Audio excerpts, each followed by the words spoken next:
पण आता शिट्टी वाजली रे कार्यक्रम करतायत, त्यात इतके मोठे कलाकार आहेत किंवा इतके फॅशनेबल कलाकार आहेत, त्यांचे कपडे फार सुंदर असतात, तर कोणाला असं वाटतं की अरे याच्यासारखं जरा ट्राय करतो कधीतरी. खरं सांगू का मॅम, शिट्टी वाजली रे शो तुमच्यासाठी बघण्यासाठी आहे, पण खरी अर्थाने आज मी सांगतो शिट्टी वाजली रे शो मध्ये आमची शिट्टी वाजली.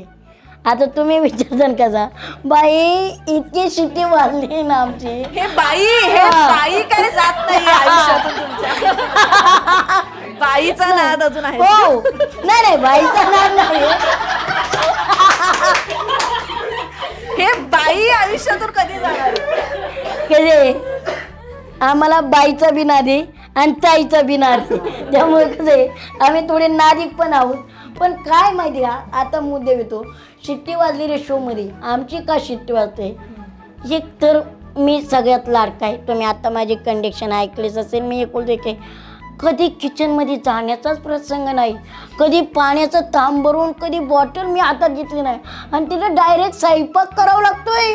हा विषय म्हणजे काल कधी तुम्ही कॅमेऱ्यामध्ये बघा अर्धा तास मी गॅस पेटवत होतो, अर्धा तास तरी शेवटपर्यंत भेटला नाही. आणि विषय म्हणजे दुसरी म्हणजे एवढा अपमान कधीच झाला नसेल, तो अपमान आम्ही सहन केला. आम्ही एवढी मेहनतीने भाजी केली, पण जयंती मॅमने अमयदादाने आमची भाजी करताना बघितले, ते म्हणले सर विष आणून द्या पण ही भाजी आम्ही काय खाणार नाही. एवढा अपमान वाटला एवढा. ती भाजी मी स्वतः केलेली होती. त्यांनी मला एकच प्रश्न विचारला, सर या पनीरमध्ये काय काय टाकलंय बुर्जी करताना. मी म्हणलं सर जेवढं काय हाताला येईन तेवढं टाकलेलं आहे, रिस्क तुमची, तुम्हाला खायचं असेल तर खा नका.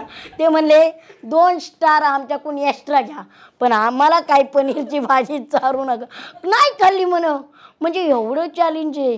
पण आता समजा म्हणजे आता फार गृहिणी सुद्धा हा शो बघतात. हो ते म्हणत असतील या येड्यांना काय घेतलंय तिथं.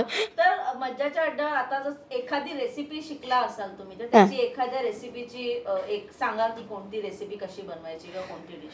नक्कीच मी रेसिपी सांगू शकतो, पण जी मी माझ्या पद्धतीने सांगू शकतो ते तुम्ही करायला पाहिजे. एक बघूला घ्या, त्याच्यात पाणी ओता, बुकणी टाका, साखर टाका आणि उकळण तेवढंच प्या. ह्याच्या पर्यंत मला काही येत नाही आणि ते बी इथं आल्यावर शिकलेलो आहे. ह्याच्या पर्यंत काय नाही. नाही मार्केटमध्ये जा, सरळ फ्रूट आणा आणि ते खा आणि गप झोपा, काय विचारू नका. मराठी चित्रपटसृष्टीमधील latest update, original web series, shows, गाणी आणि एंटरटेनमेंटसाठी आमच्या चॅनलला सबस्क्राईब करा आणि बेल आयकॉन दाबायला विसरू नका.